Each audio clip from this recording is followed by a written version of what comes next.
Good afternoon, ladies and gentlemen. How are you all doing on this beautiful sunny afternoon? In today's video, I am introducing you to my new car.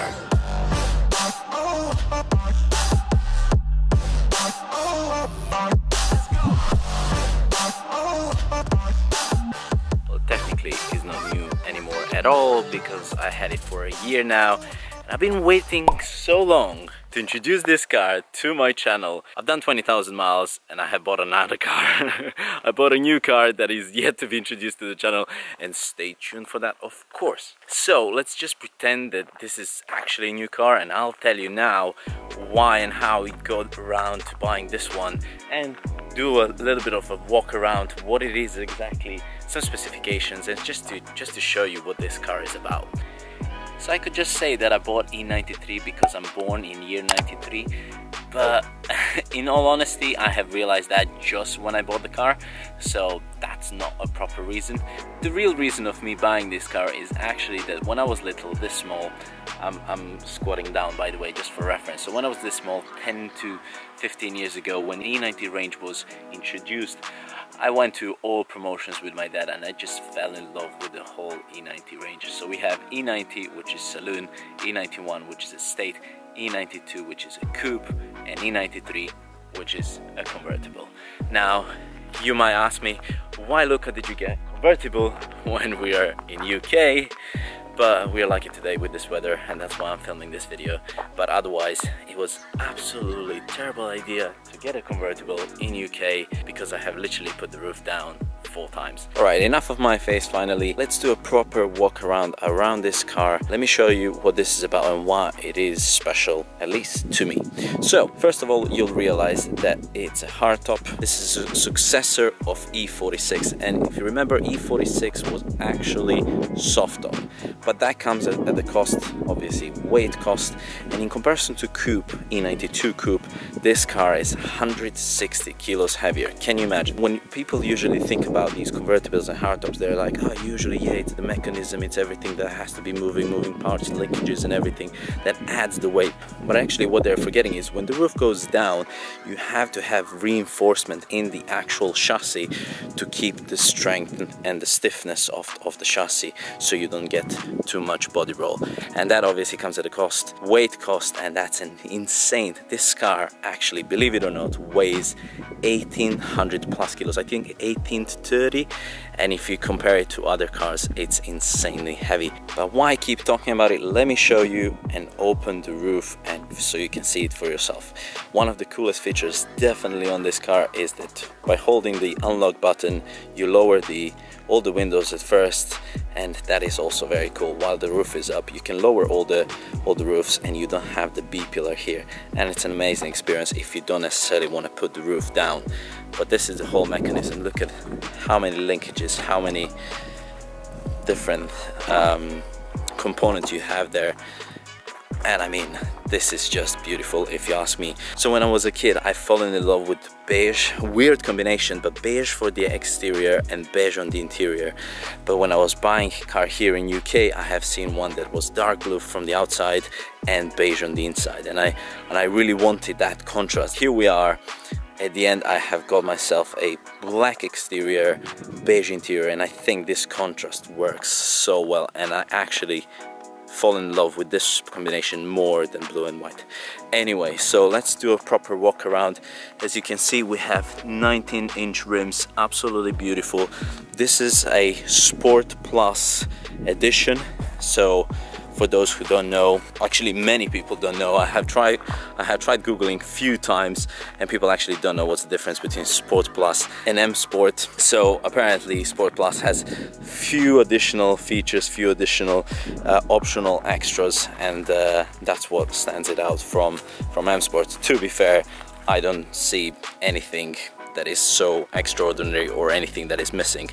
As mentioned, rims are one of the things that make this car stand out even more, in my opinion, and really gives it that sport look. At the front we have 235, 35, 19-inch, and at the back we have a massive, actually it is quite big profile, 255, 30/19, and that massive width is required in order to transfer all of the 380 Newton meters of torque onto the rear wheels. I'm joking, it's a 2-liter diesel, so straight 4-cylinder engine at the front, 380 Newton meters of torque, 184 horsepower. I don't think 255 is completely necessary, because in all fairness, I have never managed, I mean, I did manage a few times, but it's just, I think it's an overkill to have 255. If you think about it, some of the really performance cars still have 255. If you're like, oh Luca, why did you get to 2-liter and not something more sport? Do you want to pay me for my fuel? I mean, I can't afford to run 335 or anything more than that. No, joking on the side, I did do a lot of commuting before, and that's exactly where this car shines. I mean, it's as sporty of a car I can get, and as good as fuel efficiency you can get actually for this kind of car. Oh my goodness, look at that. Oh Jesus, that is disgusting. Oh,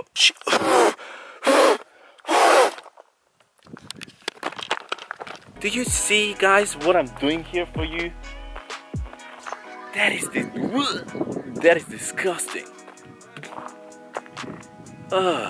So I think you can by now appreciate the beautiful interior, except the mosquitoes and except these flies. Why are they attracted to white leather? Okay guys, I swear this is the first time I'm having this, so it really never happened before, and apparently beige interior is not good when you're in the middle of the field. Anyway, so as soon as you open the door, and as soon as you open the doors, you have this Edition step sill, and that's something that really annoys me. It's like, why do we have Edition or on this Sport Plus package?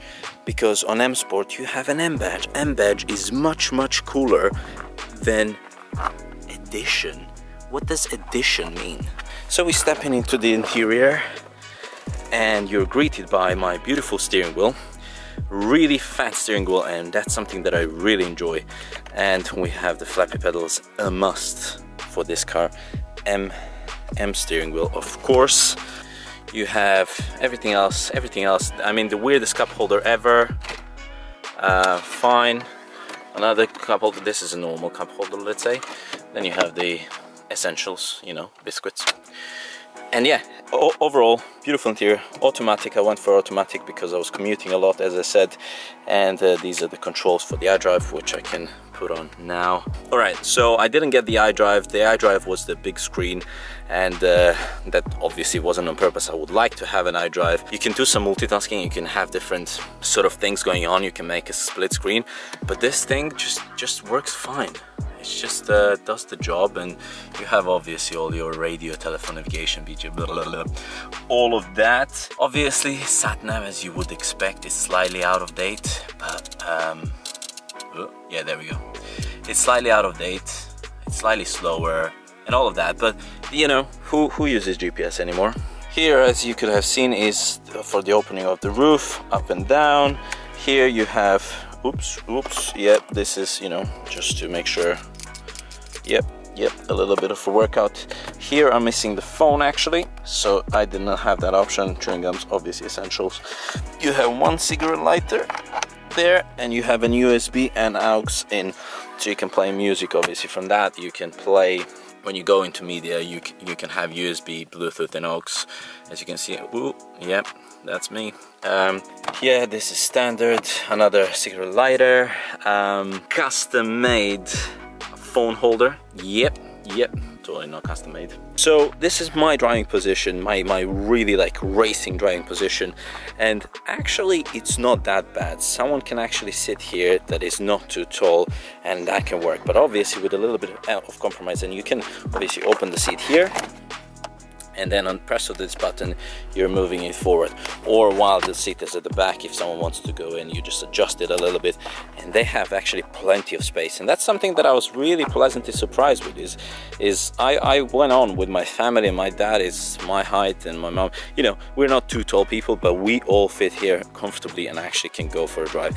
This is a 4-seat option, so you have in the middle you have these things, some sort of cup holder weird section of a car.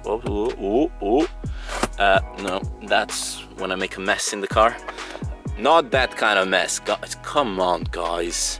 Anyway, so here we have a very weird storage place. Not like a few bottles or a few documents you can put in here. Or an umbrella. Yeah, we can put an umbrella. We can put an umbrella. Yeah, umbrella can fit there. Anyway, then also you can take it off. I mean, someone could in theory steal this from you. Someone could steal that from you when the roof is down, because you know it's not lockable. This is another compartment. There you have another compartment. This is emergency cloth if something needs to be cleaned. Anyway, that's a compartment where I store more napkins. I'm a napkin collector because I'm really messy. Ah, I heard the lock now. And then if you try to... Oh Jesus, that's far away. Okay, fine. We have to improvise this. We have to improvise this. Lock. You heard the lock. There we go. Now that is something that is really useful, because obviously if you're leaving the car, I initially didn't want to do that, because when the windows are down, the car is like, well, you clearly want everyone to take your stuff, so it doesn't lock it. But as soon as the windows are up, locking the glove box department, and that is pretty smart. Pay attention if you're getting one of these convertibles. Pay attention that the glove box locking mechanism works, because apparently it's a common problem when the warm gear inside just fails and doesn't lock anymore. Simple as that.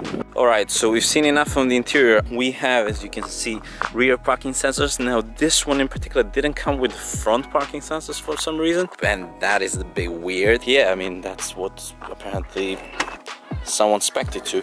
When you open the boot, as you can see, literally you have enough space for an umbrella, and that's about it. There is enough space inside, I'll show you in a second, but when the roof is down, you're very limited. On the newer models, as you know, you can lift this whole mechanism up and then you can insert more things, but here you're very, very, very limited.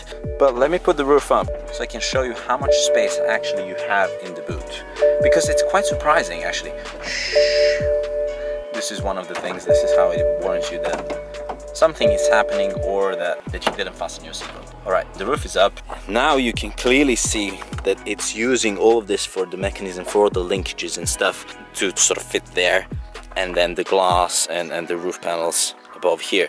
And this is sort of the limiter, so you can pack all the charity stuff. So you can actually fit quite a bit, but it's just a weird shape. So like one suitcase, few bags and something on top. But it is a weird shape if you look at it from, like, I mean, it makes it seem like there is a lot of space, but like you can put some small bags, I guess there. This has to be down, so your stuff have to fit underneath in order for you to lower the roof. This is what I was mentioning. This setup, in my opinion, is amazing. When you put all the windows down, it's just like this open space. It's beautiful, in my opinion. Ah, yes, of course. Well, this is a facelift model. I mean, I would show you now, but it really is beautiful in night, because you have those beautiful angel eyes and they're illuminating in like light blue or white, and it just makes it look much more modern than if obviously they were yellow, which makes it super sad. And on the rear you have these LED lights, which are absolutely amazing. Probably one of my favorite things on this car. At night it looks great. And as we were speaking about the front, that we are missing front sensors, we can't kind of fix that. It's a weird combination. No front parking sensors, we have the rear parking sensors. Obviously start-stop button, as you would expect from a modern car. When you start the car and put it in reverse, you get this icon obviously showing you the proximity of how close you're to something, and that's reasonable.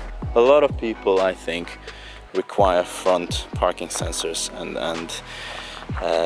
I personally don't. but it would be great to have them. Also a weird one, but I wanted to share with you guys. For those of you who are designers or something, I mean, people sometimes say that this is not the most elegant design of the roof. Do you see this panel gap here? Kind of doesn't continue with the roof line and doesn't, like, if you compare it to Volkswagen EOS, apparently to the designers, I mean, for me this is much more beautiful car, but designers apparently say that this car is not as beautiful as Volkswagen EOS, which is kind of hard for me to believe, and all that because of this line that kind of, this gap, panel gap line that kind of continues onto the roof.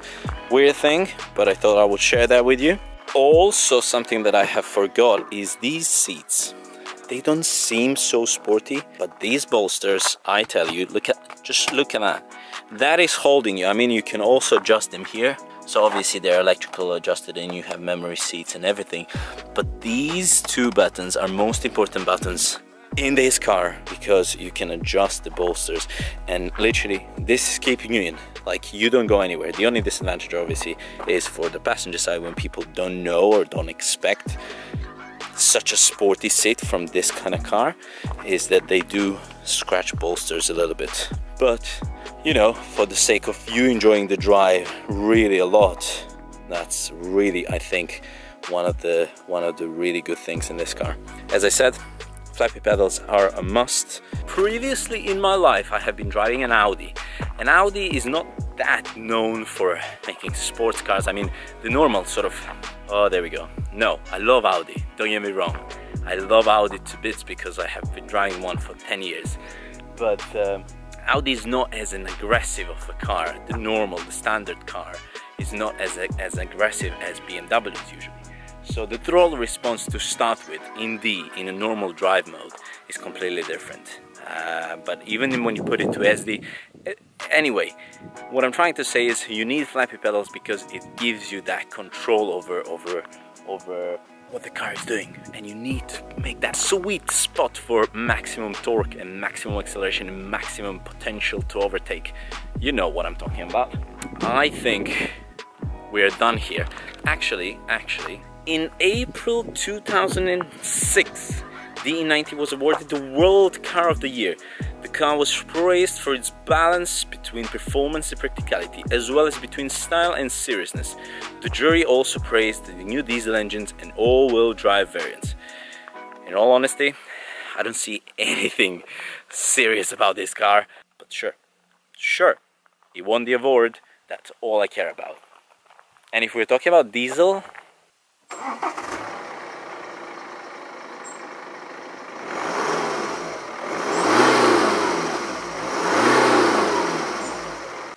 I mean, I'm not sure what exactly they meant, but this doesn't sound too great for me. And also, this is my first real-wheel drive car. I mean, I've driven my sister's Smart for 2 and that's all great, but that's really not a car. So this is my first proper car that I owned for a longer time that is rear-wheel drive, and I was super excited because, you know it, we all like to go sideways sometimes. Not on purpose, of course, only when the clutch slips a little bit.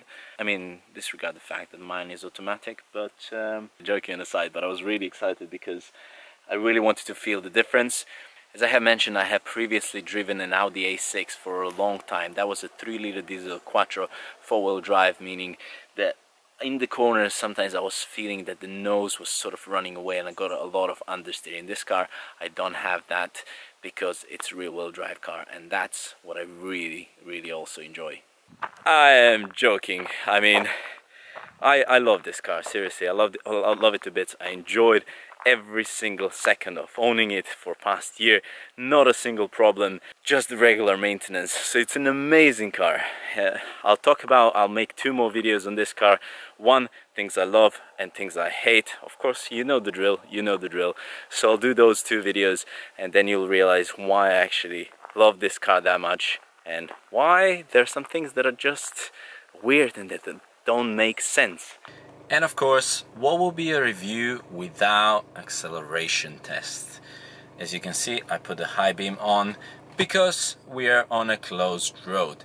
Are you ready, ladies and gentlemen? 0 to 60 acceleration starts now. This is gonna be one of the first times I've done it from standstill because I usually don't like doing that. But here we go.